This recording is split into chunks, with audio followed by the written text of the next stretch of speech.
You know, Americans elected the outsider businessman president. Why? To borrow a phrase from the man himself, what do we have to lose? The economy was in the tank. Our kids were living in the basement because they couldn't find a job. Factories were closing down. Jobs in manufacturing were being shipped overseas. And in trade, China was sucking us dry.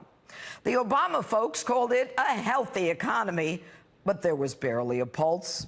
1% annual GDP growth was the new normal for these bozos. And President Obama even warned that Donald Trump's election would result in economic disaster for all Americans. Because some of those jobs of the past are just not going to come back. And when somebody says, like the person you just mentioned, who I'm not going to advertise for, that he's going to bring all these jobs back. Well, how exactly are you going to do that? What are you going to do? There's no answer to it. He just says, well, I'm going to negotiate a better deal. Well, how exactly are you going to negotiate that? What magic wand do you have? And usually the answer is he doesn't have an answer. Because I want you to tell your friends, don't let a friend vote Trump.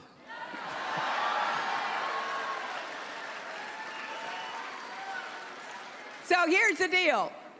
He can't escape the math. Now, you know, math can be kind of inconvenient if it doesn't add up the way you want it to.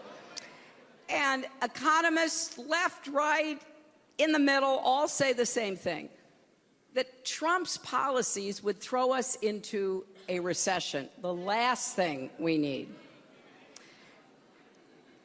He would undermine the growth that we've had since the Great Recession. In the event Donald wins, I have no doubt in my mind the market tanks. His tax plan, in combination with his refusal to reform entitlements and to honestly address spending, would balloon the deficit and the national debt. So even though Donald Trump has offered very few specific economic plans, what little he has said is enough to know that he would be very bad for American workers and for American families. And then there was Paul Krugman, a Nobel Prize-winning economist, writing for the New York Times. Let me say that again. He's a Nobel Prize-winning economy, and here's what he said. The stock market will plummet and never recover from the election of Donald Trump. So we are very probably looking at a global recession with no end in sight. You know, some are so blinded by their hatred of Donald Trump that they forget decades of training in their own field.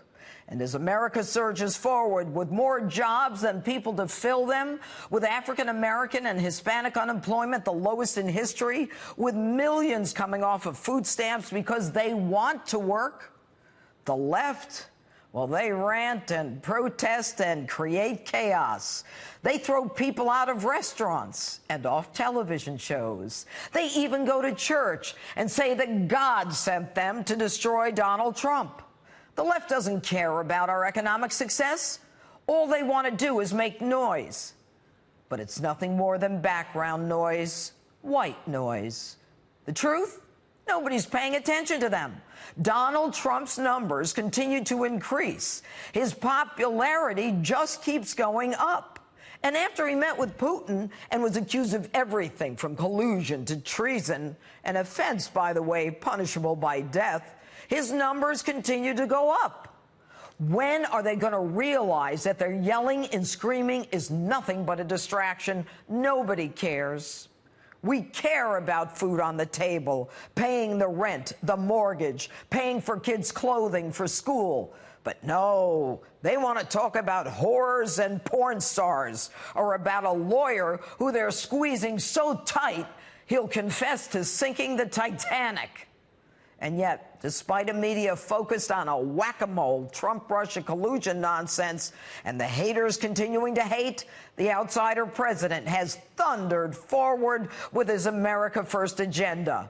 And with a kryptonite-proof aura of invincibility, the 45th outsider president, often working without the support of his own party, has produced a GDP that no one thought possible 4.1%, and we are on track to hit the highest average growth rate in over 13 years. What do you got to say to that, Barack, Hillary, and all you geniuses? We're flying, folks. This is the America Donald Trump had in mind when he asked us, what do you have to lose? And that's my open